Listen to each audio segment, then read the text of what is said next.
Hello dear students, welcome to KSM tutorial. आज आम अष्टम श्रेणी गणित प्रकाश बहिर तृतीय अध्याय संख्यार कहानी विषय प्रश्नोत्तर आलोचना करवा। पिला माने पूर्वर मु पार्ट 1 टू 11 आलोचना करिछि एवं से वीडियो लिंक मु डिस्क्रिप्शन बॉक्स रे प्रोवाइड कर देछि। पिला माने वीडियो यदि भलो लागिवो लाइक करिवो, चैनल टी को सब्सक्राइब करदेव एवं तुम सांग मानक भिडटी शेयर करिवो एवं किसी डाउट रहिबो कमेंट बॉक्स रे जणाइबो। चलो आम स्टार्ट करवा। तृतीय अध्याय जो संख्यार खेल तार अभ्यास बाटा को तुम्हें कहि पारिबो कोन अनुशीलनी बा प्रश्नोत्तर जहाँ भी कहि पारिबो। एटा होची तुमरो देइची लास्ट देइची, तो एटा होची हमर संख्यार खेलर हैला कि तो निजे करी देखो जो दिया आइची। तो देखो ये आमर 1 नंबर क्वेश्चन रे कौन कही ना, तुम्हें कहीं भावुछ जे चीन देशर लोक मैंने जोंग है कि एवं हेंग्स है कि संकेत बद्धरे अदल बदल करुले। जदि केवल जोंग संकेत व्यवहार करा जाए तेबे 41 को किपरि लेखा जाई पारिबो। जदि क्रम रे थिबा दुईटी स्थान मध्य कौन आखिदृशिया खाली जगह न थाए तेबे से संख्या को अन्य कौन उपाय रे वर्णना करा जाई पारिबो कि कहिचेला। तो देखो आमर एठी कौन है ना, आमर कही जदि केवल कौन होता ना आमर 41 को कि भाया लेखा जाई पारिबो। ता माने देखो आमर जोंग रे हैला कि गुटे थिला कौन जोंग आ गुटे थिला आमर हेंग। ता माने आमर देखो जेहेतु एठी 41 अछि ता माने आमर एठा को भाया लेखा जाई पारिबो टाको देखो। तो कही देखो कौन ना, जदि आमर चीन देशर लोक मैंने जोंग एवं हेंग संकेत मध्य अदल बदल करते जदि केवल जोंग संकेत व्यवहार कराए तेबे 41 को किपरि लेखा जाई पारिबो। जदि क्रम रे थिबा दुईटी स्थान मध्य कौन आखिदृशिया खाली जगह न थाए तेबे सेही संख्या को अन्य कौन उपाय रे वर्णना करा जाई पारिबो कि कहिचेला। तो देखो आमे तार उत्तर टाको एई भडा लिखिबो। सबुठारु उपयुक्त हैला कि सबुठारु उपयुक्त कौन होउची ना, कारण कौन ना कहूची जे सेमाने संख्या पढ़िबा समय भूल व्याख्या एड़ेबा को चाहूतिले, कारण समस्त संख्या को रड द्वारा दर्शा जाई थाए। केवल जोंग प्रतीक व्यवहार करी 41 को देखो ए चारटा को आमे कोन चारटा एमती स्तंभ गार दे देबा रड बलिया आउ एकटा को एमती देबा भाबरे लेखा जीवो। जदि क्रमागत स्थिति मध्य कोनोसी गुरुत्वपूर्ण स्थान न थाए तेबे याकू भूल पड़ा जाई परला। गुरुत्वपूर्ण कोन हबो स्थान न थाए माने आमे एठी जदि एठे कौन कहबा ना गैप देबा नहीं, माने मैं कौन कहबा फांका कौन गुरुत्वपूर्ण फांका स्थान न थाए लिखिदेव। एठी हला कौन गुरुत्वपूर्ण फांका स्थान न थाए तेबे याकू सहजरे 5 भाव भूल व्याख्या करा जाई पारिबो। जरो फांका जदि न रखिबो पाखरे पाखरे लगे दो से 4 के 5 हे जीवो कि नहीं, तो सही हला कथा बुझी हला। तापर देखो एठी हमर अछि कोन ना 2 रे ना कहिछि देखो कहिछि उकासार एवं कहिछि देखो उकासार एवं उरापान है कि उकासार उरापान को अंक भाव में व्यवहार करी एक स्थानीय मान प्रणाली गठन कर गुमुलगाल प्रणाली सहित यह तुलना कर। आम उकासार एवं उरापान उकासार मान आम कौन जाने 2, उरापान आम जाने 1। तो ये अंक को व्यवहार करी आम गोटे स्थानीय मान प्रणाली गठन करवा एवं ताको कौन गुमुलगाल प्रणाली सहित आम तुलना करवा है कि स्थानीय मान प्रणाली गठन कर गुमुलगाल प्रणाली सहित आम तुलना करिया। देखो एटा केमती लिखिबो 2 रे हैला कि, तो एटा होची 2 रो उत्तर हैला कि 2 रो उत्तर। तो देखो ता उत्तरटा 2 नंबर ये होची उत्तर हैला कि। तो देखो कोन लिखिबो 2 नंबर उत्तर रे ना, मने करो 2 रो घात 0 माने हम जानि छे कोन 1 एटा 2 आधार प्रणाली 2 रो घात 0 माने 1 1, तो सेटा को हमें a नेबा हैला कि। 2 रो घात 1 माने सेटा 2 हबो, सेटा को हमें b नेबा। 2 रो घात 2 माने से कोन हबो 4 हबो, सेटा को हमें c नेबा। ठीक से परि 2 रो घात 3 सेटा हमर 8 ताको हमें d नेबा। तो ये आधार वाम पटे लिखिबो आधार 2 प्रणाली, डाहाण पटे न लिखिबो गुमुलगाल प्रणाली। तो ए रे हमर 1 माने कोन a हैला कि, तो सेटा होची कोन हमर गुमुलगाल प्रणाली रे उरापन। ठीक से परि हमर सेकंड 2 टाको हमें कोन b नेबा, b टा होची हमर कोन 2, तो गुमुलगाल प्रणाली रे सी हबो 2 टा उकासर। ठीक से परि 3 देखो हमर कोन अछि ना बी नेबा आउ ए नेबा, ता माने बी ए माने कोन बी टा होची 2 ए टा होची 1, ता माने उकासार आउ उरापन। देखो एगुडा को सब चेंज होची आधार 2 प्रणाली रे, किंतु गुमुलगाल प्रणाली रे देखो तुम लक्ष्य करो खाली उरापन उकासार एई गुडा को ही हबो। 4 देखो हमर ए बी बी आसी गला, देखो 4 रे চারটা মানে কোন না 2 র ঘাত 2 মানে 4 সেটাকে আমি সি নেইছে। তো দেখো সি মানে 4 2 + 2 তাকে আমি লিখি পারবা উকাসর উকাসর। ঠিক সেইপরি 5 রে আমি লিখি পারবা দেখো সি এ 5টা আমার কোন হবো 4 + 1 4 + 1 তা মানে সি এ সেটা সি আউ এ ହେଲା কি এ। তো সেটাকে আমি লিখবা 4টাକୁ ভাঙ্গি দেবা কারণ 2 + 2 হেলে হচ্ছে 4 হচ্ছে 2 + 2 হেলে কি হচ্ছে আমার 4 হচ্ছে তা মানে উকাসার আউ একটা হচ্ছে উরাপন্ন। ঠিক সেইপরি আমি 6 রে দেখো ଯିବା তো 5 গলা 6 হচ্ছে কোন সি হেলা কি সিটা হচ্ছে আমার 4 আউ বিটা হচ্ছে আমার 2 তা মানে সি বি 4 + 2 তো দেখো 4টাକୁ ভাঙ্গি দেলে 2 + 2 হবো কি নাই আউ 2 হবো হেলা বিটা। তো মানে এটাকে আমি ভাঙ্গি দেলে কোন হবো 4 + 2 কু 6টাକୁ আমি 2 + 2 + 2 ভাবে বি লিখি পারবা কি নাই দেখো লিখি হবো। তা মানে এটাকে আমি লিখি পারবা উকাসর হেলা কি। তারপরে আমার 7 রে ଅଛି কোন না আমার 7টা হচ্ছে দেখো না সিবিএস 4 আমার 4 2 6 1 7 তো 4টাକୁ ভাঙ্গি দেলে 2 + 2 আউ 2 + 2 2 + 1 তো আমার উকাসর আউ উরাপন্ন হবো। তারপরে দেখো ডি টাକୁ আমি লিখি 4 + 4 ହେଲା କି ଡି 4 ର ସ୍କୋୟାର 4 ର ଆମର କେତେ ଆସିଲା 4 ଗୁଣନ 2 ଅଛି କି ଦେଖ 4 ଗୁଣନ ଆମର 2 ର କ୍ୟୁଟା ହଉଛି କେତେ 8 ଟାକୁ ଆମେ କଣ করছে আধার 2 প্রণালী ভাবে ଆମେ তাକୁ নেউছে ହେଲା কি।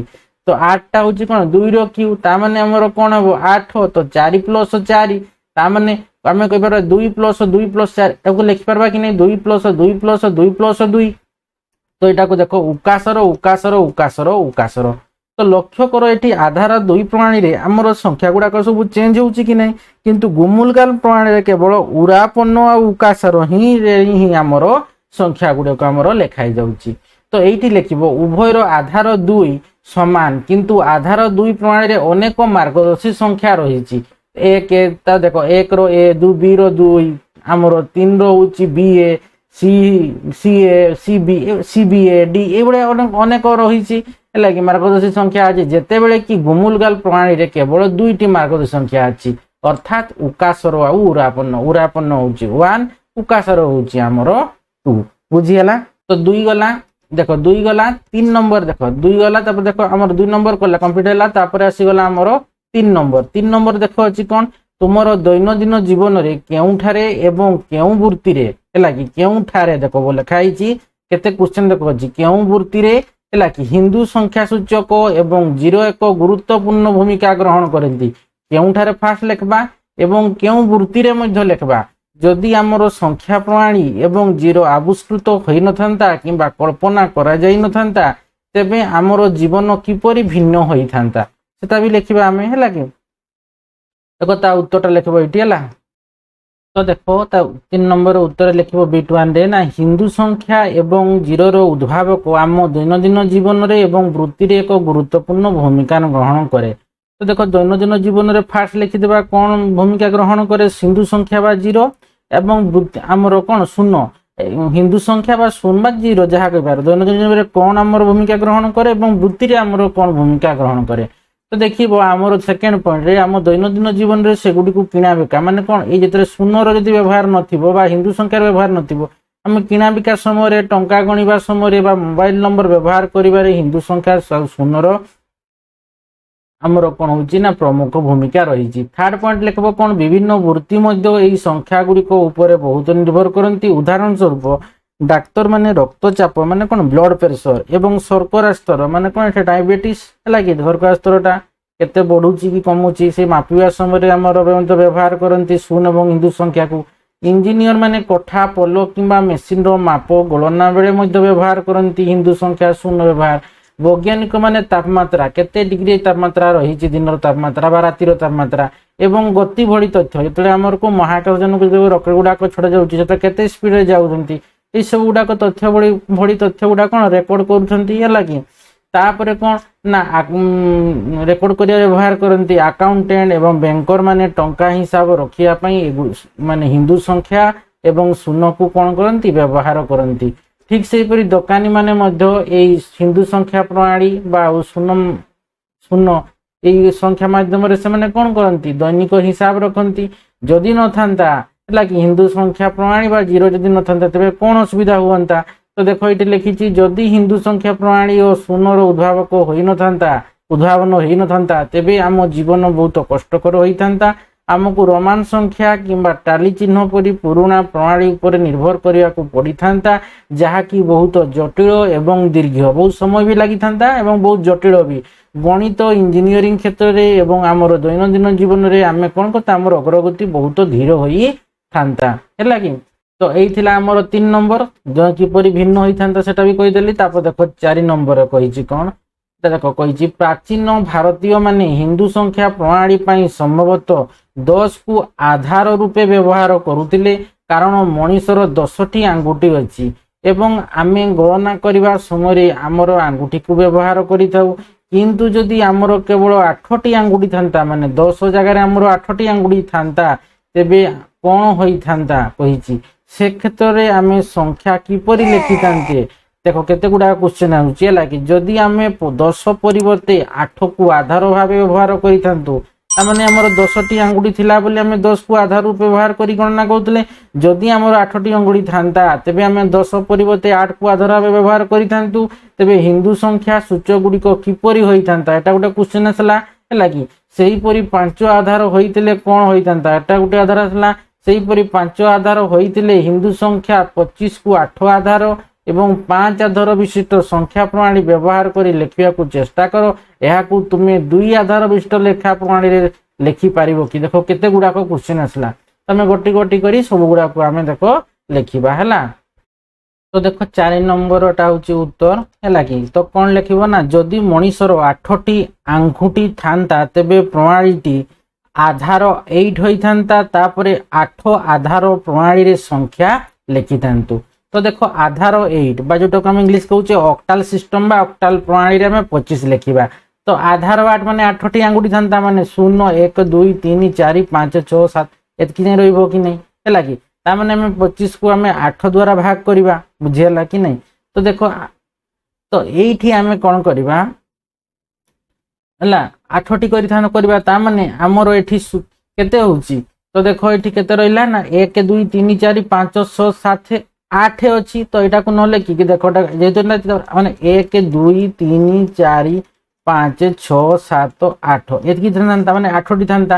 ତାମାନେ ଦେଖ তুমি ଯାହା ବି ଥାଉ, ହେଲା କି, ତୁମକୁ କହିଛି ଯେହେତୁ 8 ଆଧାର ପ୍ରଣାଳୀରେ କରିବ ସଂଖ୍ୟା, ତାମାନେ ତୁମେ 25କୁ ଲେଖିବା। ତାମାନେ 25କୁ ଆମେ 8 ଦ୍ୱାରା ଭାଗ କରିବା। ତ 8 3 କେତେ 24। ତ ଏଠି ଭାଗଶେଷ 1 ରହୁଛି, ଭାଗଫଳ ଆମର 3 ରହୁଛି। ତ ଆମେ ଏଟାକୁ କେମିତି ଲେଖିପାରିବା ନା 25 ତଳେ ଲେଖିବ 10, ତଳେ 31 ତଳେ ଲେଖିବ 8। ତାମାନେ ଏଠି ହେଉଛି କ'ଣ ନା, ଦେଖ ଏଇ 3 ଭାଗଫଳକୁ ବି ଲେଖିବ, ଭାଗଶେଷକୁ ବି ଲେଖିବ। ତାମାନେ ଆଧାର 8ରେ 25କୁ ଆମେ ଏଇ ଭାଗଫଳରୁ ଭାଗଶେଷ ଆସିବ, ବୁଝିଗଲା କି ନାହିଁ। ତ କେତେ ଲେଖିବା 31, ତଳେ ଲେଖିବା ଆମର 8 ବୋଲି ଆମେ ଲେଖିବା, ବୁଝିଗଲା। এইভଳିଆ ଲେଖାଯାଇ ପାରିବ, ବୁଝି ହେଉଛି କି। ତାପରେ ଦେଖ ଆମର କହିପାରିବା ଏଠି ଆଧାର 5 ଏଟାକୁ ଆମେ କହୁଛେ କ'ଣ କୁଇନାରୀ ସିଷ୍ଟମ ପ୍ରଣାଳୀରେ 25କୁ ଆମେ ଲେଖିପାରିବା। ତ କେଇ ଭଳିଆ ଲେଖିପାରିବା, ଦେଖ ନା ଲେଖିପାରିବା ଏଇଭଳିଆ ନା 25କୁ ଆମେ 5 ଦ୍ୱାରା, ଏଠି କ'ଣ 5ଟା ସଂଖ୍ୟା ଅଛି 1 2 3 4 5, ହେଲା କି। ତାମାନେ 5ଟି ସଂଖ୍ୟା ରହୁଛି, ଶୂନ ମିଶିକରି 1 2 3 4। ତ 25 କେମିତି ଲେଖିବା ନା, ଆମେ 25କୁ 5 ଦ୍ୱାରା ଆମେ ହରଣ କରିବା। ତ 5 5 କେତେ 25, ଶୂନ ଆସିଲା। ତାମାନେ 25 ତଳେ ଆମର କ'ଣ, ଏଟାକୁ ଆମେ ଆଧାର, ହେଲା କି, ଆମେ ଆଧାର 5ରେ କରୁଛେ, 5 ଆଧାରରେ ଆମେ 25କୁ ଲେଖୁଛେ। ତ କେତେ ହେବ 50ରେ ତଳେ ରହିବ 5। ତ ଆଧାର 5ରେ 25କୁ 50 ଭାବରେ ଲେଖାଯାଇ ପାରିବ। ଆଧାର 2 ପ୍ରଣାଳୀକୁ ଯିବା, ବାଇନାରୀ ସିଷ୍ଟମ ପ୍ରଣାଳୀ ଯୋଉଟାକୁ କହୁଛେ ବା ଆଧାର 2କୁ। ତ ଦେଖ ଆଧାର 2 ବା ବାଇନାରୀ ସିଷ୍ଟମ ପ୍ରଣାଳୀରେ 25କୁ ଲେଖିବା କେମିତି, 25କୁ ପୁଣି ଆମେ 2 ଦ୍ୱାରା ଭାଗ କରିଦେବା। ତ କେତେ ଆସିଲା ବୋଲେ 12 ଆସିଛି, ଭାଗଶେଷ ଆମର 1 ରହିଲା। ତାମାନେ 25 ତଳେ ଲେଖିତ 10, ତାପରେ କେତେ ହେଲା 1 2, ଏଠି ରହିଲା ଆମର 1, ଉପରକୁ ଆସିଲା ତଳକୁ, ତଳେ ରଖିବ 2। ତ ଆଧାର 2ରେ 25କୁ ଆମର 121 ଭାବରେ ଲେଖାଯାଇ ପାରିବ। ତ ଏଇ ତ ତୁମର ସରିଗଲା, ହେଲା। ଦେଖ ଆମର 1 ନମ୍ବରରୁ 4 ନମ୍ବର ଯୋଉ ନିଜେ କରିଥିଲା ତୁମର ଆମର ସଂଖ୍ୟାର କାହାଣୀ, ହେଲା କି। ତ ଆମର ଏଇଟା କ'ଣ, ଏଇଟା ତୃତୀୟ ଅଧ୍ୟାୟଟା ପୁରା କମ୍ପ୍ଲିଟ ହେଇଗଲା। ତ ଦେଖ ଏଇଠି ଯୋଉ ଆମେ ପଢେଇଥିଲେ ନାଇଁ ମାୟା ସଭ୍ୟତା, ଦେଖ ଆମର କେନ୍ଦ୍ରୀୟ ଆମେରିକା, ତ ଇଏ ରହିଲା ଉତ୍ତର ଆମେରିକା, ଇଏ ରହିଲା ଆମର ଦକ୍ଷିଣ ଆମେରିକା। ତ ସେଇ ମଝିରେ ଆମର କ'ଣ ରହୁଛି, ଆମର ମାୟା ସଭ୍ୟତା ଏଇ ଜାଗାଟା, ଆଉ ଇଜିପ୍ଟ ସଭ୍ୟତା ଏଇଟା, ଏଟା ହେଉଛି ମେସୋପଟୋମିଆ ସଭ୍ୟତା, ଏଟା ହେଉଛି ଆମର ଭାରତୀୟ ସଂଖ୍ୟା ପ୍ରଣାଳୀ ବା ହିନ୍ଦୁ ସଂଖ୍ୟା ପ୍ରଣାଳୀ ହେଉଛି ଭାରତୀୟ ସଭ୍ୟତା, ଆଉ ଏଠି ରହିଲା ଆମର ଚୀନ ସଭ୍ୟତା, ହେଲା କି। ତ ଏଇ ସମୟ ବିଭିନ୍ନ ଅବସ୍ଥିତିକୁ ଯେଉଁଗୁଡ଼ିକ ବିଭିନ୍ନ ସମୟରେ ଗଢ଼ି ଉଠିଥିଲା। ତ ତୁମର ଏଇ ବିଷୟଟା କମ୍ପ୍ଲିଟ ହେଇଗଲା। तापर आम कौन शिखिले विषय दिखाई तुम निजे पढ़ी नब नेक्स्ट वीडियो आम कौन करवा ना आम चतुर्थ अध्याय चतुर्भुज विषय आलोचना करवा। आशा करुच्ची पिला माने वीडियो को भल भाव बुझीपार वीडियो को लाइक कमेंट और प्रचुर मात्रा शेयर कर जो मैंने पर्यंत चैनल को सब्सक्राइब करन अतिशय चैनल को सब्सक्राइब करनब और पाखरे थिबा बेल आइकन टी को दबाई देव जहाँ फल कि मोर वीडियो छाड़ छाड़ तुम पाखक नोटिफिकेशन पड़ेगा। Thank you.